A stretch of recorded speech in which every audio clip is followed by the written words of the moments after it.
పాత్రికేయ మిత్రులందరికీ కూడా నమస్కారం అండి. మన అమలాపురంలో జరిగినటువంటి సంఘటన ఏదైతే ఉందో దానికి ఒక 4 రోజుల ముందే జనసేన పార్టీ తరఫున మేము ఆల్రెడీ హెచ్చరించడం జరిగింది. ఎందుకంటే వైసీపీ ఒక కుట్ర చేస్తూ ఉంది. ఏదైతే ప్రజల్లో అసహనం వచ్చిందో ప్రభుత్వం మీద, ప్రభుత్వ విధానాల మీద, అదేవిధంగా అనంతబాబు ఏదైతే తన సొంత డ్రైవర్ని ఒక దళితుని హత్య చేసి సభానీతి తీసుకొచ్చామని చెప్పిన సంఘటన మీద రాష్ట్ర వ్యాప్తంగా ఒక అలజడి స్టార్ట్ అయింది. దాన్ని డైవర్షన్ చేయడానికి ప్రభుత్వం ఏదో కుట్ర చేస్తుంది. అందులో భాగంగా జిల్లా పేరుతో జరుగుతున్నటువంటి రగడలో వైసీపీ కుట్ర చేస్తుందని మేము హెచ్చరించడం జరిగింది. అదేవిధంగా కూడా వైసీపీ కుట్ర చేసింది. మనకు అందరికీ కూడా తేటతెల్లమైంది. కోనసీమ ప్రజలు అందరూ కూడా ఈవేళ ఆ సంఘటన వెనుక ఉన్నటువంటి దుష్టశక్తులు వైసీపీ వాళ్ళు అని చెప్పి అందరికీ తెలుసు. అయితే రాష్ట్రం మొత్తమే తెలియడానికి చెప్పి మేము ప్రెస్ మీట్లు అయ్యి ఏర్పాటు చేస్తా ఉన్నాం. ఇకపోతే ఆ సంఘటనకి బాధ్యులైన వాళ్ళని అలా పక్కన పెట్టి నిన్న సాయంత్రం వరకు ఒక ఎఫ్ఐఆర్ వేశారు. అమలాపురం పోలీసు వారు 46 మందిని ఎఫ్ఐఆర్ లో చేర్చారు.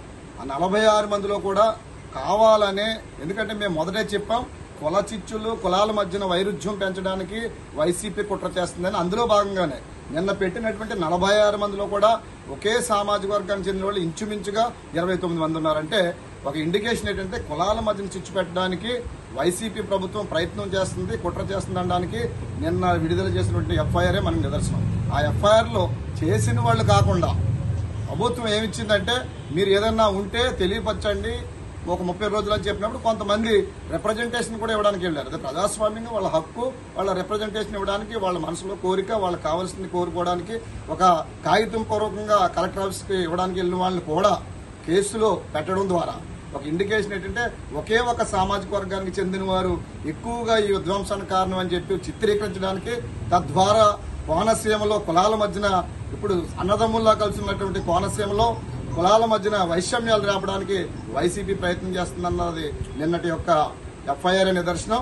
దాంట్లో కూడా అమాయకులైనటువంటి జన సైనికులు ఇప్పుడు ఏరుతా ఉన్నారు.